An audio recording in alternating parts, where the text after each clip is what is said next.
Good morning people! Iniwan ko muna yung aking learners doon. Saglit lang. Dahil pupunta muna ako sa naghihilot. Pagpapahilot muna ako. Dahil sobrang sakit na ng tagiliran ko.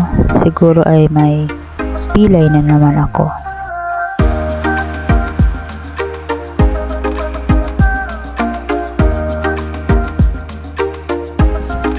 Nandito na ako sa bahay nung naghihilot. Ito, yung bahay nila oh.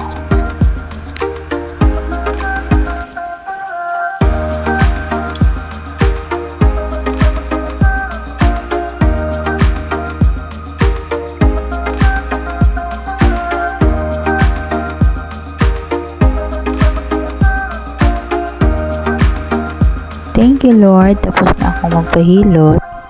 At ngayon ay babalik na ako doon sa aming meeting place dahil iniwan ko lang yung aking learners doon.